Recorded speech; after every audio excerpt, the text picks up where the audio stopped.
취업을 준비하던 시절의 일이다. 지방대 건축학과를 졸업한 후 부산에서 지내다 부모님이 계신 통영으로 내려와 본격적으로 취업을 준비하고 있었다. 하지만 건설 경기가 좋지 않은 데다 지방대 출신이라는 한계까지 겹쳐 서류 심사에서 번번이 탈락하거나 면접까지 가더라도 끝내 고배를 마시기 일쑤였다. 그날도 마찬가지였다. 서울에 있는 대형 건설사의 최종 면접을 보고 통영으로 돌아오던 길, 그 사람을 처음 만났다. 김희영. 44세. 어머니와 목욕탕에서 만나 친분을 쌓은 사우나 친구였다. 그녀는 나를 보자마자 환한 미소를 지으며 말했다. 안녕? 내가 창식이구나. 어머, 너 참 잘생겼다. 호호. 그 순간 숨이 멎는 듯한 기분이 들었다. 또래의 중년 여성들과는 확연히 다른 세련되고 농익은 아름다움이 그녀에게서 풍겨나왔기 때문이다. 몸에 딱 달라붙는 검은 원피스에 검정 스타킹을 매치한 그녀의 모습은 마치 고급 술집의 세련된 마담을 연상케 했다. 그리고 무엇보다 그녀의 얼굴은 너무나도 섹시했다. 17살 딸을 둔 중년 여성의 모습은 어디에도 없었다. 오히려 세련되고 우아한 기품이 넘쳐흘렀다. 나는 지금까지 세상에서 우리 엄마가 가장 아름답다고 믿어왔지만 그 신념이 흔들리는 순간이었다. 네. 안녕하세요. 잽싸게 인사를 건네고는 얼른 방으로 들어가 버렸다. 어머, 저 녀석. 부끄러워하긴. 호호호. 그녀가 까르르 웃으며 어머니와 장단을 맞추는 소리가 들려왔다. 방 안에서 나는 혼잣말처럼 중얼거렸다. 아니, 아줌마가 뭐가 저렇게 예쁜 거야. 그 순간 가슴 한켠에서 작은 불씨가 타오르기 시작했다. 저 정도 아줌마라면 한 번쯤 사귀어 봐도 괜찮지 않을까? 1시간이 지났을까? 어머니가 방으로 들어오시더니 면접은 잘 봤냐고 물으셨다. 그러고는 희영 아줌마가 동네 큰 사거리 뒤편에 산다며 집에서 가져갈 과일과 어머니가 키우던 화분 몇 개를 전해주려고 하는데 짐이 무거워서 데려다 줄 수 있겠냐고 하셨다. 솔직히 내키지 않았다. 서울에서 면접을 보고 내려온 터라 몸도 피곤했고 취업 스트레스로 신경이 곤두서 있던 상태였기 때문이다. 하지만 어머니가 덧붙인 한마디에 왠지 모를 측은함이 들었다. 희영 씨, 2년 전 교통사고로 남편이 세상을 떠난 뒤 혼자 식당 일을 하면서 지낸대. 집도 마땅치 않아서 작은 원룸에서 혼자 살고 있다더라. 잠시 망설였지만 결국 차에 올랐다. 차 안에서 요즘 취업 시장이 얼마나 힘든지 부모님 이야기까지 이어지며 이런저런 대화를 나눴다. 아줌마는 젊은 사람들이 고생이 많다며 안쓰러워했고 나는 담담하게 대꾸하며 운전했다. 그녀의 원룸은 생각보다 깨끗했다. 3층까지 짐을 옮겨다 주고 물 한 잔을 마신 뒤 가볍게 인사를 하고 돌아섰다. 얼마 지나지 않아 최종 면접을 봤던 회사에서 불합격 통보를 받았다. 실망감과 좌절이 몰려왔고 취업 스트레스로 인해 다시 무기력해졌다. 정신을 다잡기 위해 가까운 헬스장을 등록하고 운동을 시작했다. 그러던 어느 날 헬스장에서 돌아오는 길에 우연히 그녀를 다시 마주쳤다. 횡단보도 앞 시장 바구니를 들고 서 있는 희영 아줌마. 그 순간 묘한 감정이 스쳐 지나갔다. 그녀에 대한 단순한 호기심인지 연상 여성에 대한 막연한 끌림인지 아니면 측은함, 어쩌면 바람난 여자친구에게 받은 배신감과 허탈함, 외로움이 뒤섞인 감정이었을지도 모른다. 내가 통영으로 내려오고 얼마 지나지 않아 2년 넘게 사귀었던 여자친구에게 환승이별을 당한 아픔이 있었다. 차를 근처에 세운 뒤 그녀에게 다가갔다. 안녕하세요, 아줌마. 무거워 보이는데 집까지 모셔다 드릴까요? 아줌마는 별다른 경계 없이 그래 줄래? 하고 환하게 웃었다. 그녀 입장에서는 단순히 아는 사람의 아들이 베푸는 작은 호의 정도로 여겼겠지만 내 마음 한쪽에는 순간적인 충동이 자리하고 있었다. 집으로 향하는 길, 머릿속이 복잡해졌다. 어쩌면 영화 같은 일이 벌어질지도 모른다는 황당한 상상. 그런데 현실은 달랐다. 집 앞에 도착하자 아줌마는 짧게 고마워, 잘 가 한마디만 남긴 채 차에서 내렸다. 순간 아쉬웠다. 무언가 더 해야 할 것 같은 기분이 들었다. 그녀가 문을 열고 들어가려는 순간 나는 서둘러 불렀다. 아줌마, 일이 늘 이 시간쯤 끝나시죠? 저 헬스 끝나고 돌아오는 길인데 시장 보거나 도움 필요하시면 연락 주세요. 마치 헌팅하듯 자연스럽게 휴대폰 번호를 건넸다. 그것도 40대 아줌마에게. 의외로 그녀는 스스럼 없이 번호를 받아들었고 내 번호도 알려달라는 말에 별다른 경계 없이 쉽게 번호를 내어주었다. 7월 초 여름이 막 시작될 무렵이었다. 어머니의 심부름을 받아들고 터덜터덜 시장으로 향하던 길. 시장 입구에서 양손 가득 비닐봉투를 들고 있는 희영 아줌마를 마주쳤다. 잠깐, 내가 지금 제대로 보고 있는 걸까? 한동안 보지 못했던 그녀가 바로 눈앞에 서 있었다. 안녕하세요. 나는 반가운 마음에 지나치게 우렁찬 목소리로 인사를 건넸다. 어머, 창식이구나. 세상에.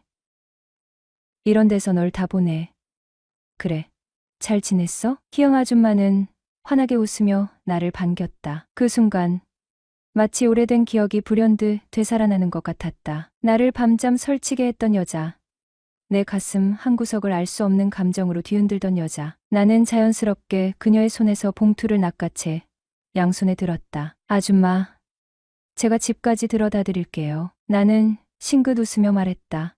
아이고, 됐어. 무겁지도 않은데 뭘. 괜찮아요. 저도 가는 길이에요. 하하. 그렇게 우리는 나란히 걸으며 길을 나섰다. 밖에서 보니까 느낌이 또 다르네. 못 알아볼 뻔했어. 그녀가 내 모습을 훑어보며 말했다. 하하. 그래요? 오랜만에 마주한 그녀는 여전히 눈부셨다. 세월이 조금 묻어난 얼굴. 예전보다 살짝 부드러워진 몸매. 하지만 내 시선을 온전히 사로잡은 것은 따로 있었다. 그녀의 발, 눈을 내리깔자 붉게 칠해진 발톱이 시선을 끌었다. 노란 꽃 장식이 달린 샌들, 매끈한 발등 위에 선명하게 빛나는 새빨간 매니큐어. 이상했다. 가슴이 두근거리기 시작했다. 나는 대체 뭐 하는 놈인가? 왜 하필 저 발이 자꾸 신경이 쓰이는 거지? 희영 아줌마는 계속해서 말을 걸어왔지만 내 머릿속은 온통 그녀의 발로 가득 찼다. 저 발톱, 저 선명한 붉은색. 그러는 사이 우리는 어느새 그녀의 집 앞에 도착해 있었다. 고마워. 집에 잠깐 들어왔다 갈래? 아뇨. 괜찮아요. 나는 고개를 저었다. 그러지 말고 잠깐 들어와. 차라도 한잔하고 가. 순간 망설였다. 문턱 하나를 사이에 두고 들어가면 안 될 것 같은 묘한 기분이 들었다. 아니에요. 그럼 저 갈게요. 나는 서둘러 인사를 꾸벅하고 뒤돌아섰다. 그때 그녀의 목소리가 다시 들려왔다. 다음에 꼭 한번 놀러와. 아줌마가 맛있는 거 해줄게. 뒤돌아보지는 않았지만 나는 그녀의 입가에 번졌을 미소를 떠올릴 수 있었다. 그날 밤 내 머릿속에는 온갖 상상이 스쳐 지나갔다. 홀로 지내는 40대 여인과 젊은 남자, 그리고 서로의 외로움. 이틀 후 내가 먼저 연락했다. 아줌마, 오늘 도와드릴 일 없으세요? 그러자 아줌마는 기다렸다는 듯이 사실 오늘 과일 좀 사러 가려고 했는데 안 태워줘도 돼. 안 태워줘도 된다는 말이 오히려 당장 와도 된다는 의미처럼 들렸다. 그날도 헬스를 마친 아줌마를 데리러 갔다. 301호까지 가는 길. 묘한 긴장감이 감돌았다. 오늘은 뭔가가 일어날 것 같은 느낌이 들었다. 그리고 아줌마도 내가 베푸는 이유가 단순한 친절이 아니라는 걸 눈치채는 듯했다. 창식아, 고생했는데 과일이라도 좀 먹고 가.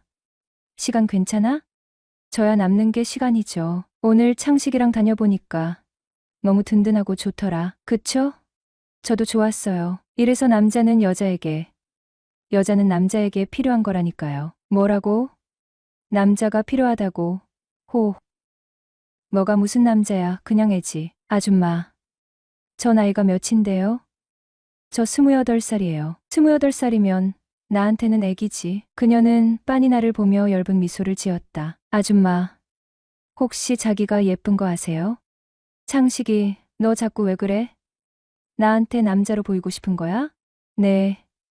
장난 아니에요. 솔직히 제가 본 40대 중에서 최고로 예쁘세요. 아니, 30대까지 포함해서요. 그녀는 얼굴을 붉히며 웃었다. 근데 정확한 나이가 어떻게 되세요? 어머, 여자 나이 함부로 묻는 거 아니야.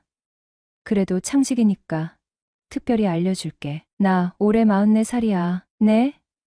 44살이요? 전 30도 안 된 줄 알았어요. 그 정도는 아니야. 호호. 근데 내가 좀 앳돼 보이긴 하지. 근데 말이야. 제대로 된 연애도 못 해보고 나이만 먹어가는 것 같아서 좀 아쉽네. 그녀의 말이 이상하게 마음을 울렸다. 창식아, 무슨 생각해? 아줌마는 남자가 필요하고 전 여자가 필요하잖아요. 오늘처럼 잘 한번 엮이면 어떨까요?